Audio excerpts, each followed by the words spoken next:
साथियों, welcome back. आप सभी लोगों का बहुत बहुत स्वागत है नवजीवन के ऑनलाइन प्लेटफॉर्म पे जीएस ऑफिशियल नवजीवन में।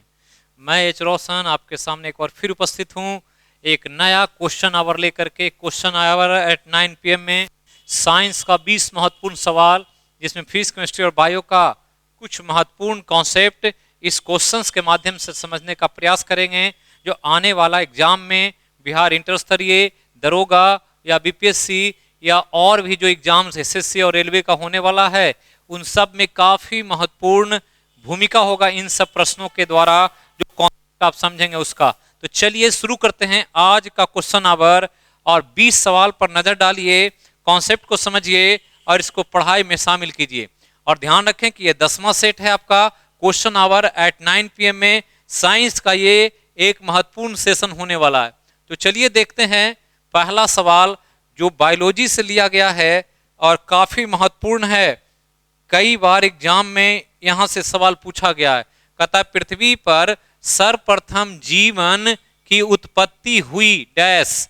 कह रहा जीवन जो लाइफ बना पृथ्वी पर, वो उत्पत्ति हुई, उसका ओरिजिन हुआ गैस में, ठोस में, द्रव में या कोई नहीं। तो आपको पता होना चाहिए कि पृथ्वी पर आज जो जीवन है, पेड़ पौधे जानवर के रूप में, वो पहली बार कहां पर विकसित हुए थे। तो ध्यान देंगे, पढ़े होंगे आप जब इवोल्यूशन चैप्टर, तो पढ़े होंगे कि सागर का निर्माण हुआ था और सागर में ही केमिकल इवोल्यूशन हुआ, रासायनिक उद्विकास, और केमिकल इवोल्यूशन के द्वारा एक इंपॉर्टेंट कंपाउंड बना डीएनए, और डीएनए बाद में एक इंपॉर्टेंट सेल के रूप में बना जिसको इम्बायोन्ट्स कहा गया, और इम्बायोन्ट्स बाद में जो पता चला साक्ष्य के रूप में, वो आर्कियोबैक्टीरिया के रूप में डेवलप होने वाला पृथ्वी का पहला जीव एक साक्ष्य के तौर पर पता चला। तो यही पहला जीव था जो सागर में बना था। सागर जो समुद्र ओशन था, और इसलिए आंसर जो है वो द्रव में होगा, ये याद रखना है। द्रव कहने का मतलब जल के अंदर, समुद्र के जल में। और इसीलिए वर्तमान में भी वैज्ञानिक चंद्रमा पर, मंगल पर कहीं भी पानी ढूंढ रहे हैं कि पानी अगर मिल जाएगा तो जीवन को हम डेवलप करेंगे। चलिए इसी इवोल्यूशन से एक और सवाल आपके स्क्रीन पर है। कहता है पृथ्वी पर पहला जीव, फर्स्ट जो ऑर्गेनिज्म था, वो कौन था और उसमें किस प्रकार का पोषण होता था। तो हमने अभी कहा कि पृथ्वी पर विकसित होने वाला पहला जीव जो था वो आर्कियोबैक्टीरिया था। कौन था? आर्कियोबैक्टीरिया। या ध्यान रखेंगे कभी कभी ऑप्शन में आर्कियोबैक्टीरिया के अलावा साइनोबैक्टीरिया भी देगा, तो दोनों आंसर सही है। दोनों एक ही तरह का बैक्टीरिया जो पृथ्वी पर पहली बार विकसित हुआ। और ध्यान देंगे जिस समय बना था उस समय ये एनर्जी जो प्राप्त करता था, ऊर्जा जो भोजन से हम लोग करते हैं, वो एनर्जी ये ले रहा था उस समय समुद्र में मौजूद केमिकल्स के द्वारा, रसायनों के द्वारा, कंपाउंड्स के रिएक्शंस के द्वारा। और जो जीव केमिकल से भोजन लेता है, एनर्जी लेता है, उसको कीमोट्रॉप्स कहा जाता है। कौन ट्रॉप्स? कीमोट्रॉप्स, रसायन पोषी। तो याद रखेंगे आर्कियोबैक्टीरिया बना था और कीमोट्रॉप्स था। वायरस हेटेरोट्रॉप्स ये नहीं था, आर्कियोबैक्टीरिया ऑटोट्रॉप्स नहीं था। तो क्या होगा आंसर? तो जो शुरू में बना वो आर्कियोबैक्टीरिया, और आर्कियोबैक्टीरिया के साथ साथ कीमोट्रॉप्स। कीमोट्रॉप्स के बाद बना था ऑटोट्रॉप्स, और ऑटोट्रॉप्स के बाद पृथ्वी पर डेवलप हुआ हेटेरोट्रॉप्स। जो जानवर है, मतलब पौधा पहले आया, जानवर बाद में आया। चलिए तीसरा सवाल आपके स्क्रीन पर 10वां क्वेश्चन आवर 10th जो नंबर है उसके अंतर्गत ये भी इवोल्यूशन से सवाल है, बहुत महत्वपूर्ण। क्या है समझिए, जहां से हम लोग एक थ्योरी को समझने का प्रयास करेंगे। इनमें से कौन सा सिद्धांत डार्विन से संबंधित नहीं है। मतलब डार्विन ने जो इवोल्यूशन का सिद्धांत दिया था नेचुरल सिलेक्शन का, उससे संबंधित कौन सा स्टेटमेंट ये 4 में नहीं है, ये पता करना है। कहता है जीवों में प्रजनन की अपार क्षमता होती है, सामर्थ्य की उत्तरजीविता, सर्वाइवल ऑफ फिटेस्ट, जीवन में संघर्ष के दौरान विविधता उत्पन्न होता है, और उपार्जित लक्षणों की वंशानुगति होती है, इनहेरिटेंस ऑफ एक्वायर्ड कैरेक्टर। तो पहला तो ध्यान देंगे कि जो ये हम बात कह रहे हैं, ये बात डार्विन से रिलेटेड है। और डार्विन ने 2 महत्वपूर्ण सिद्धांत दिया था। एक दिया था स्ट्रगल फॉर एग्जिस्टेंस, एक ये दिया था, और एक दिया था जिसका नाम है सर्वाइवल ऑफ फिटेस्ट, जो यहां लिखा हुआ है। तो एक सिद्धांत ये और एक सिद्धांत ये, लेकिन ये दो सिद्धांत बताने के लिए डार्विन ने कहा था कि जीवों में प्रजनन की अपार क्षमता है, सबसे ज्यादा प्रजनन करना चाहता है सभी जानवर पौधा। इसके अलावा कहा था कि जब स्ट्रगल होगा तो संघर्ष के दौरान शरीर में विविधता या वेरिएशन आ जाएगा, उन्हीं वेरिएशन से एक नए जीव की उत्पत्ति होगी। जबकि उपार्जित लक्षणों की वंशानुगति, इनहेरिटेंस ऑफ एक्वायर्ड कैरेक्टर के बारे में बताने वाला व्यक्ति कौन थे? तो आपको याद रखना है, ये कहने वाला व्यक्ति लैमार्क थे। लैमार्क ने कहा था कि जो चीज हम एक बार जीवन में प्राप्त कर लेते हैं वो हमारे जीवन में शामिल हो जाता है और वो हमारे अगली पीढ़ी में चला जाता है। इसलिए ये वाला बात लैमार्क से रिलेटेड है, जबकि ये तीनों तथ्य डार्विन के सिद्धांत को बताता है। तो डार्विन से कौन नहीं है? तो चलिए अब आपका कॉन्सेप्ट क्लियर हो गया होगा कि ये ही बात डार्विन से संबंधित नहीं है। अगला सवाल जो आपके लिए स्क्रीन पर चौथा नंबर लेकर मैं आया हूं, क्वेश्चन आवर एट 9 PM में ध्यान से सुनते रहिए, कॉन्सेप्ट को समझते रहिए और पढ़ाई में इसको शामिल कीजिए। कहता है एक पेपर वाला एक मकान के दूसरी मंजिल पर पेपर फेंकता है तो उसको ऊपर जाने में 4 सेकंड लगता है पेपर को। कहता है यदि उसी पेपर को ऊपर से मतलब दूसरी मंजिल से गिराया जाए तो कितना समय लगेगा नीचे गिरने में? 4 सेकंड, 4 सेकंड से कम या 4 सेकंड से अधिक? तो ये मोशन अंडर ग्रेविटी की बात है, जिसमें आप पढ़ते हैं v बराबर u प्लस GT, आप पढ़ते हैं v स्क्वायर बराबर u स्क्वायर प्लस 2gh, फिर पढ़ते हैं h बराबर ut plus half GT square. ये टाइम है और मास टाइम एक्सेलरेशन वेलोसिटी का रिलेशन है और इसी के द्वारा पता चलता है कितना समय लगेगा। तो ध्यान देंगे कि मोशन अंडर ग्रेविटी में कहता है कि पिंड को जितना समय ऊपर जाने में लगता है उतना ही समय ऊपर से नीचे आने में लगता है। अगर पिंड एक ही है, पिंड में बदलाव नहीं किया गया है, पिंड सेम है, तो समय जितना ऊपर जाने लगेगा उतना ही नीचे लगेगा। मतलब अगर 4 सेकंड में ऊपर जाएगा तो 4 सेकंड में ही नीचे भी आएगा, ये याद रखना है, इसमें कोई कंफ्यूजन नहीं रखना है। तो ध्यान देंगे। अगला सवाल जो 5वां है आपके लिए, वो आपके स्क्रीन पर अब दिख रहा है, क्वेश्चन आवर नाइट 9 PM में। आप लोग कमेंट बॉक्स में लिखते रहिए, आंसर करते रहिए, क्वेश्चन बनाते रहिए ताकि मुझे लगे कि आप सीख रहे हैं। कहता है एक व्यक्ति 5 मीटर भुजा वाले, एक 5 मीटर भुजा वाले वर्गाकार रास्ते पर चलते हुए विकर्ण के विपरीत कोण पर पहुंचता है, तो दूरी तथा विस्थापन क्या होगा? तो कहता है एक वर्गाकार रास्ता है, ऐसे एक स्क्वायर शेप में, और इस पर चल रहा है। अगर A, B, C और D ये वर्गाकार रास्ता हो तो कहता है एक व्यक्ति 5 मीटर इसकी भुजा है, स्क्वायर है, सब 5 ही मीटर है। अब यहां से चले, कहता है विकर्ण के विपरीत, तो विकर्ण ये होता है डायगोनल। तो अगर यहां से चले A से तो C तक पहुंच गया, A से चला और C तक पहुंचा, तो कहता है कि दूरी कितना तय किया और विस्थापन कितना हुआ। तो दूरी होता है जो एक्चुअल चला जाता है, तो इधर से चला तो 5 और 5, ये भी 5, तो टोटल दूरी कितना चला? तो दूरी बराबर आया 5 और प्लस 5 कितना? 10 मीटर। तो दूरी चला 10 मीटर। लेकिन कहता विस्थापन कितना? हम पढ़ते हैं फिजिक्स में कि विस्थापन इनिशियल और फाइनल पॉइंट के बीच का मिनिमम डिस्टेंस होता है। तो यहां और यहां चला था, यहां से A से पहुंचा C पर, इन दोनों के बीच मिनिमम डिस्टेंस ये है जो इसका डायगोनल है, विकर्ण है। तो ये 5, ये 5, तो ये निकालेंगे तो आएगा 5√2, अर्थात 10 मीटर दूरी है और 5√2 मीटर विस्थापन है, इसलिए आंसर गया आपका A। तो ध्यान रखेंगे 5 और 5, 5√2 होगा, सबको मैथ पता होगा। 5 का स्क्वायर प्लस 5 का स्क्वायर का रूट करेंगे तो ये आएगा 5 और √2। तो याद रखना इसको। छठा सवाल आपके स्क्रीन पर, चलिए देखते हैं क्या कह रहा है। अगला क्वेश्चन बहुत साधारण लेकिन बहुत इंपॉर्टेंट, बार बार पूछता है। अक्सर आसान चीजें गलत होती है, तो उस पर हम लोग ध्यान रखें, बारीकी से नजर बनाए रखें। कहता है एटम या परमाणु का खोज किसने किया था? तो एटम क्या है? कहता है कनाद ने किया, डाल्टन ने किया या लेबोजियर ने किया? तो ध्यान देंगे कि एटम तत्व में होता है, एलिमेंट में, और तत्व का सबसे छोटा जो कण होता है, सबसे छोटा कण, स्मॉलेस्ट पार्टिकल, उसी छोटे कण का नाम एटम है, परमाणु है। ये एटम नाम भी एक व्यक्ति ने दिया था जिसने खोज किया, और ये खोज करता है इंग्लैंड के वैज्ञानिक जॉन डाल्टन, ये ध्यान रखना है। जबकि कनाद एक भारतीय दार्शनिक जिन्होंने कहा था कि ब्रह्मांड में सभी चीजें जो बनी हुई है वो कणों से बनी हुई है, इसलिए इनका नाम कनाद भी है। लवोजियर रसायन विज्ञान के पिता हैं। इन्होंने पहली बार मेटल और नॉन मेटल को डिवाइड करने का काम किया, धातु और अधातु को। तो चलिए 7वां सवाल आपके स्क्रीन पर देखते हैं क्या है। तो ये भी एटॉमिक स्ट्रक्चर से सवाल है, और ध्यान दें कि क्या कह रहा है। कहता है परमाणु के किस मौलिक कण का द्रव्यमान हाइड्रोजन से कम होता है? हाइड्रोजन से कम होता है। इलेक्ट्रॉन का, प्रोटॉन का या न्यूट्रॉन का, किसका द्रव्यमान हाइड्रोजन परमाणु से कम होता है?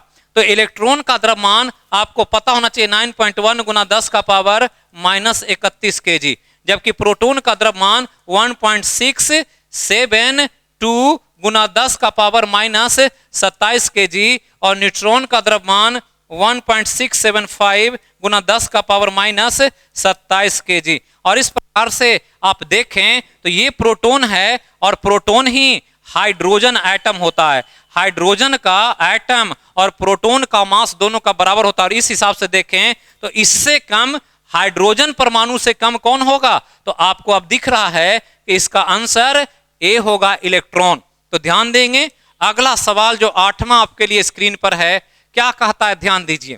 कहता है, इंपॉर्टेंट सवाल है रेडियो एक्टिविटी से। कह रहा है रेडियो सक्रिय तत्व या रेडियो सक्रिय किरणों में वेधन क्षमता, पेनेट्रेटिंग पावर का बढ़ता क्रम है। वेधन क्षमता मतलब किसी को पार करने की क्षमता, छेद करके पार करना, और पार करने की क्षमता का बढ़ता क्रम किसका है? Alpha, beta, gamma. तो ध्यान रखेंगे कि सबसे तेज चलने वाला किरण गामा किरण है, गामा रे, ये गामा रे है। जबकि इससे कम चलता है बीटा रे, और सबसे कम गति से चलता है अल्फा रे, और जिसकी गति सबसे ज्यादा होगी उसकी वेधन क्षमता सबसे ज्यादा होगी। गामा रे चलता है 3 गुना 10 का पावर 8 मीटर पर सेकेंड से, जबकि बीटा रे चलता है 2.7 गुना 10 का पावर 8 मीटर पर सेकेंड से, जबकि अल्फा रे चलता है 3 गुना 10 का पावर 7 मीटर पर सेकेंड से। और इस हिसाब से सबसे ज्यादा वेग किसका पता चल रहा है? सबसे ज्यादा पता चल रहा है ये गामा रे का, इसलिए गामा का वेधन क्षमता सबसे ज्यादा है। तो बढ़ता क्रम पूछ रहा है, मतलब घटते से बढ़ते की तरफ जाना है। तो सबसे कम वेधन क्षमता अल्फा का, चूंकि वेग कम है, उसके बाद बीटा का, तब गामा का। मतलब आंसर ये होगा, पहले अल्फा, फिर बीटा, और सबसे ज्यादा गामा। 9वां सवाल आपके लिए स्क्रीन पर है, आप देखें क्या कहता है ये क्वेश्चन। कहता है रेडियो एक्टिविटी से ही प्रश्न है, और ये एक इंपॉर्टेंट प्रश्न जो थ्योरी के साथ साथ न्यूमेरिकल के रूप में दिया गया है। कहता है रेडियो सक्रिय कोई एलिमेंट है, इसका हाफ लाइफ टाइम का मान 20 दिन है, और ये 40 दिन में इसका कितना भाग विखंडित होगा? तो ध्यान रखेंगे टी हाफ से सवाल है। टी हाफ का मतलब होता है कि कोई भी रेडियो एक्टिव एलिमेंट टूटने के बाद अपना जितना होता है उसका आधा बच जाता है। तो टी हाफ के द्वारा कोई भी रेडियो एक्टिव एलिमेंट जितना होगा उससे टूट करके आधा रहेगा। मतलब अगर 5 ग्राम लेंगे तो 5 ग्राम आधा टी हाफ जब लेंगे इसका, तो टी हाफ में ये 2.5 ग्राम हो जाएगा। अगर 2.5 ग्राम लेंगे तो 2.5 ग्राम टी हाफ के बाद ये 1.25 ग्राम हो जाएगा। इस प्रकार से आधा होता जाएगा। तो कह रहा है कि हाफ लाइफ टाइम कितना है? 20 दिन, और कह रहा है 40 दिन में इसका कितना भाग विखंडित होगा, कितना टूट जाएगा। तो मान लेते हैं कि m इसका मास था शुरू में, और 20 दिन इसका हाफ लाइफ टाइम है, तो 20 दिन के बाद आधा बचेगा m/2। कह रहा है कि 40 दिन में, मतलब फिर 20 दिन और लगेगा, तो 20 दिन होगा तो बचेगा m/4, तो m/4 बच जाएगा। तो टूटेगा कितना? तो 3m और बटा 4, मतलब ये 75% टूट जाएगा, और 25% बचा रहेगा। तो 75% टूटेगा। टूटने वाला पूछा है, विखंडित कितना होगा? तो विखंडित कितना होगा? तो आंसर सी होगा। चलिए अगला सवाल 10वां आपके लिए स्क्रीन पर, जो काफी इंपॉर्टेंट है, बायो का सवाल। साइंस का ये क्वेश्चन आवर है 20 सवाल, जिससे आप काफी कॉन्सेप्ट सीख सकते हैं। कह रहा है पौधे का कौन सा उत्तक, उत्तक मतलब टिश्यू, आप पढ़े हैं, कई बार चर्चा हुआ है क्वेश्चन में, में कोशिका जब वयस्क होती है, अडल्ट होती है, तो मर जाती है, डेड हो जाती है। कहता है यहां पर एपिकल होगा, ये टाइपिंग में गड़बड़ी है, एपिकल मेरिस्टेम। कहता है स्क्लेरेनकाइमा या पैरेनकाइमा या कॉलेनकाइमा। तो ध्यान रखेंगे कि टिश्यू में, वयस्क में मरा हुआ टिश्यू का सेल होता है परमानेंट टिश्यू में। किस टिश्यू में? परमानेंट में, जिसको अस्थायी ऊतक कहते हैं। और परमानेंट में सिंपल परमानेंट जो 3 तरह का होता है। सिंपल परमानेंट 3 तरह का जो आपके स्क्रीन पर है, पैरेनकाइमा, कॉलेनकाइमा और स्क्लेरेनकाइमा। यहां पर सिर्फ सेल वाल होता है, कोई डिपोजिशन नहीं होता, इसलिए यह जिंदा होता है। यहां सेल वाल पर सेलुलोज का जमाव होता है, और सेलुलोज के जमने से थोड़ा हार्डनेस तो होता है, लेकिन सेल मरता नहीं है। लेकिन जब स्क्लेरेनकाइमा बनता है तो यहां लिग्निन जमता है, और लिग्निन के कारण इतना हार्डनेस हो जाता है कि सेल डेड हो जाता है। और डेड सेल वाला यही ऊतक है प्लांट में, जिसका नाम स्क्लेरेनकाइमा है। तो ध्यान रखना है, एपिकल मेरिस्टेम के द्वारा पौधे की लंबाई में वृद्धि होता है, क्योंकि मेरिस्टेमेटिक टिश्यू पौधे के आकार में वृद्धि का काम करता है। चलिए 11 नंबर सवाल आपके लिए कह रहा है, एनिमल से, टिश्यू से सवाल है। कहता है क्वेश्चंस के रूप में कि जंतु जो एनिमल है उसमें सर्वाधिक कौन ऊतक होता है? मैक्सिमम, एपिथेलियल, कनेक्टिव, मस्कुलर या नर्वस। ये चारों ऊतक होता है एनिमल में, 4 प्रकार के। और 4 प्रकार में पूछ रहा है सबसे ज्यादा कौन होता है। तो ध्यान देंगे कि सबसे ज्यादा जो ऊतक होगा वो कनेक्टिव टिश्यू होगा।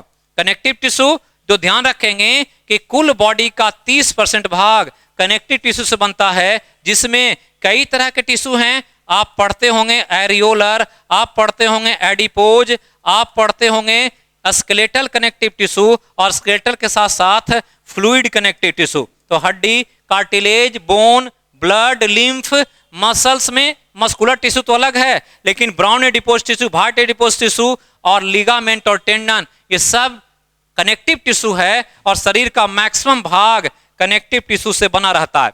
तो याद रखना है।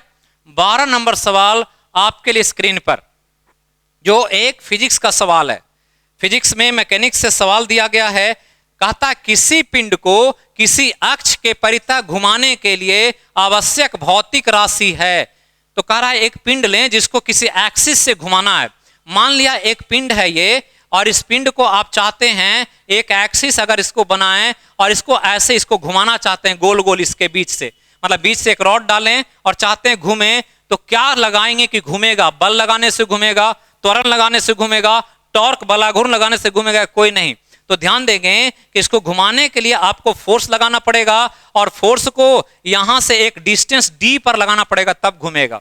अगर एक्सिस पर फोर्स लगा देंगे तो नहीं घूमेगा। मतलब टॉर्क जो होता है, बल और ये डिस्टेंस दोनों के गुणनफल के बराबर होता है, और यही किसी पिंड को एक्सिस पर घुमा सकता है। इसलिए बल आघूर्ण ही एक ऐसी राशि है जिसकी मदद से कोई पिंड एक्सिस पर घूम सकता है, जिसको बल और बलबाहु का गुणनफल माना जाता है। तो आंसर जो होगा वो आपका सी होगा। बल के द्वारा पिंड का स्थान बदल सकते हैं, स्थिति बदल सकते हैं। त्वरण के द्वारा पिंड का आप वेलोसिटी को चेंज कर सकते हैं। बल आघूर्ण से आप किसी पिंड को किसी एक्सिस के परितः घुमा सकते हैं। अगला सवाल जो आपके लिए है, यह भी टॉर्क से दिया गया है। कहता है संतुलन की स्थिति में किसी पिंड पर लगने वाला कुल बलाघूर्ण का योग क्या होता है? संतुलन की स्थिति मतलब अगर एक पिंड लें ऐसे और इसको एक्सिस के परितः फिक्स कर दें और ये संतुलन में रहे, न इधर झुके न इधर झुके, तो कहता है उस समय बलाघूर्ण का टोटल योगफल क्या होगा? तो अगर इधर फोर्स लगाएं F और इधर फोर्स लगाएं F और ये फिर भी ना झुके, तो टॉर्क F इंटू एल और F इंटू एल जो लगेगा, ये टोटल टॉर्क का मान क्या होगा? तो 0 होगा। अगर टोटल पॉजिटिव हो जाएगा तो जिधर का मान ज्यादा होगा उधर झुकेगा, लेकिन कह रहा है संतुलन में रहना चाहिए। संतुलन मतलब झुकना नहीं चाहिए, तो झुकना नहीं चाहिए, इसके लिए टॉर्क हमेशा 0 होना चाहिए। मतलब आंसर क्या होगा? 0। तो याद रखें इसको। 14 नंबर सवाल आपके स्क्रीन पर जो यहां पर आया है केमिस्ट्री से, पीरियोडिक टेबल से, क्या कह रहा है? ध्यान दीजिए। कहता है कि इनमें किस वैज्ञानिक ने आवर्त सारणी के निर्माण में परमाणु भार का प्रयोग नहीं किया? एटॉमिक वेट का, ऑप्शन है मोस्ले, मेंडलीफ, न्यूलैंड या डेवोर्नियर। तो ध्यान देंगे कि शुरुआती काम जो हो रहा था पीरियोडिक टेबल के निर्माण का, वो सारा काम एटॉमिक वेट पर हो रहा था, क्योंकि उस समय तक इलेक्ट्रॉन, प्रोटॉन, न्यूट्रॉन की खोज नहीं हुई थी। लेकिन जब प्रोटॉन की खोज हो गई और तब एटॉमिक नंबर आया और तब जाकर के लास्ट में पीरियोडिक टेबल जो बना वो एटॉमिक नंबर पर बना। तो सबसे लास्ट में जो बनाया वो मोस्ले ने बनाया, और मोस्ले ने जो बनाया वो एटॉमिक नंबर पर, जबकि न्यूलैंड, मेंडलीफ और डेवोर्नियर सब ने एटॉमिक वेट का प्रयोग किया था। तो कह रहा किसने प्रयोग भार का नहीं किया, तो मोस्ले ने किया। मोस्ले ने किसका किया? परमाणु संख्या पर इसको वर्गीकृत किया, एलिमेंट को। तो ये आपको याद रखना है। 15 नंबर सवाल जो आपके स्क्रीन पर है, कहता है न्यूलैंड ऑक्टेव रूल।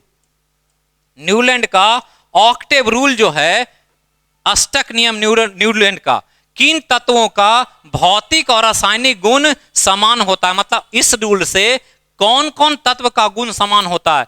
तो ये न्यूलैंड ने बताया था कि जब हम तत्वों को एटॉमिक वेट के आधार पर सजाएंगे तो पहला और आठवां एलिमेंट दोनों का कैरेक्टर फिजिकल और केमिकल दोनों क्या होगा? सिमिलर होगा। और यही ऑक्टेव रूल कहलाया, जो न्यूलैंड ने संगीत में सारे गामा प ध नि के आधार पर यह बताया था। को सा से शुरू करते हैं अगर फर्स्ट, तो आठवां फिर सा ही आ जाता है, इसलिए सारे गामा को जोड़ करके पहला और आठवां का गुण समान होता है, ये इस नियम में बताया गया। तो आंसर होगा फर्स्ट और एट्थ एलिमेंट।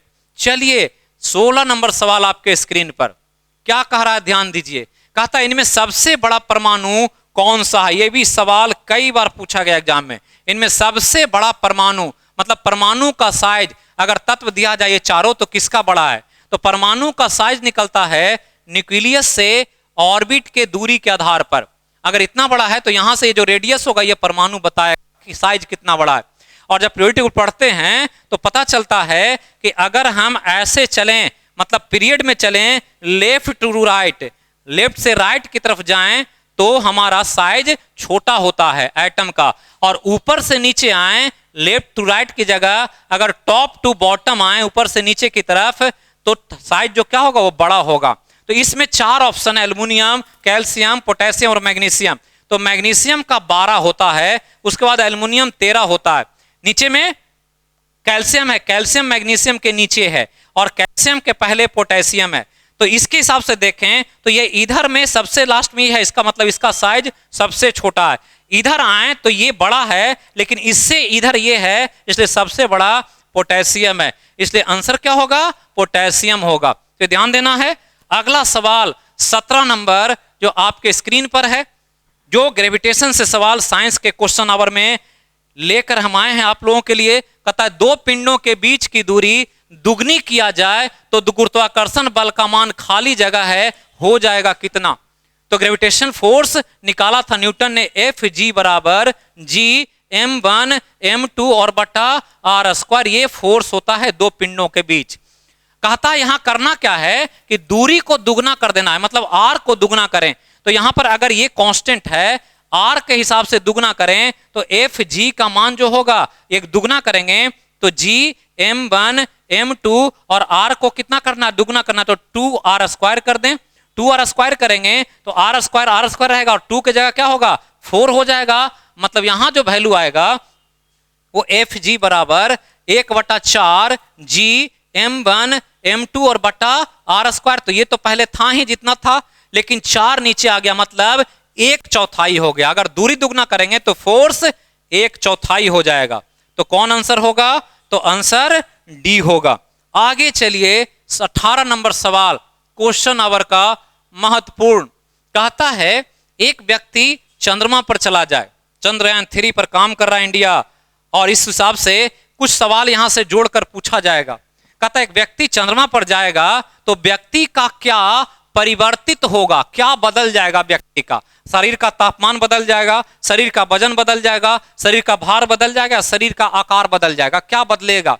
तो ध्यान देंगे कि चूंकि मानव स्तनधारी है उसका तापमान नहीं बदलेगा कहीं भी जाएगा। तो शरीर का वजन, मास में कोई चेंजेस नहीं होगा, चूंकि मास आपको पता है इंडिपेंडेंट होता है, इसको कहीं भी ले जाने से कोई फर्क नहीं पड़ता है। शरीर का आकार में भी कोई परिवर्तन नहीं होगा, शेप जैसा वैसा ही रहेगा, लेकिन शरीर का भार बदलेगा। क्या बदलेगा? तो बदलेगा W बराबर आप पढ़ते हैं mg होता है, W बराबर mg, और चंद्रमा पर g का मान g/6 है। मतलब अगर पृथ्वी पर mg उसका भार है तो चंद्रमा पर जाएगा तो जो भी भार होगा पृथ्वी का उसका 1/6 हो जाएगा, कम हो जाएगा, हल्का महसूस करेगा। इसलिए आंसर क्या होगा? तो आंसर सी होगा, शरीर का भार परिवर्तित होता, बाकी कुछ परिवर्तित नहीं होगा। चलिए 19 नंबर सवाल आपके स्क्रीन पर। कहता है अमाशय की संरचना, अमाशय मतलब स्टोमिक, तो अमाशय की संरचना द्वारा HCl से सुरक्षा मिलती है। अमाशय की किस संरचना द्वारा HCl से सुरक्षा मिलती है? तो HCl से मतलब हाइड्रोक्लोरिक अम्ल से पेट को कोई नुकसान नहीं होता है। वो कौन सा स्ट्रक्चर है? सेरोसा है, म्यूकोसा है, मस्कुलरिस एक्सटर्ना है या सब म्यूकोसा है? तो आप पढ़े होंगे कि अगर स्टोमिक मान लें ऐसे, तो यह स्टोमिक है हमारा, तो यह स्टोमिक एक्चुअली एक थैला होता है जो मांस का बनता है, लेकिन इसके अंदर 4 अलग अलग लेयर होता है, 1 2 3 और एक 4 4 बनाएं तो सबसे अंदर का जो लेयर है ये म्यूकोसा कहलाता है। दरोगा पूछा है पिछली बार, सबसे बाहर वाला जिसको सेरोसा कहते हैं। तो यही जो है यहां पर रहता है भोजन, तो भोजन यहां सटता है, तो HCl को सटने अंदर नहीं देता है कौन? म्यूकोसा। तो आंसर याद रखना है कि HCl जो कि एसिड है वो किसी चीज को जला सकता है, लेकिन पेट नहीं जलता है, क्योंकि पेट में एक लेयर है जिसका नाम म्यूकोसा है, और यही HCl से पेट को सुरक्षा देता है। चलिए आगे चलें। तो आज का इस सेशन का जो क्वेश्चन आवर एट 9 PM है, साइंस का अंतिम सवाल क्या कह रहा है, ध्यान दीजिए। कहता है इनमें कौन सा सैप्रोफाइटिक नहीं है?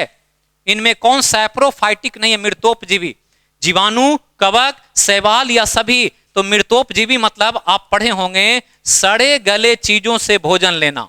तो जो भी चीज डिकम्पोज हो सकता है, जिसको सड़ाया जा सकता है और सड़ने में जो मदद करता है, वही सैप्रोफाइट है। और पृथ्वी पर सड़ाने वाला एक बैक्टीरिया है जीवाणु, यही सड़न क्रिया पैदा करता है, और दूसरा है सड़न क्रिया करने वाला कवक। तो यही दोनों सड़न क्रिया करता है जिससे मृतोपजीवी भोजन लेते हैं, जबकि शैवाल एक फोटोसिंथेसिस करने वाला पौधा है, प्रकाश संश्लेषण करता है, और इसलिए ये क्या है? तो ये एक होलोफाइटिक है, सेप्रोफाइटिक नहीं है। क्या है? होलोफाइटिक है। तो आंसर जो होगा वो कौन नहीं है? तो जीवाणु तो है, कवक भी है, लेकिन शैवाल नहीं है। तो यही था आज का 20 महत्वपूर्ण सवाल, जिससे आपको लगभग 100 सवाल सीखने का मौका मिला होगा। कॉन्सेप्ट भी समझे होंगे। साइंस का कॉन्सेप्ट बहुत इंपॉर्टेंट है, और इसी के तौर पर जो डेली चल रहा है क्वेश्चन आवर, उसका लाभ लीजिए और एग्जाम में निश्चित तौर पर रिजल्ट क्रैक कीजिए।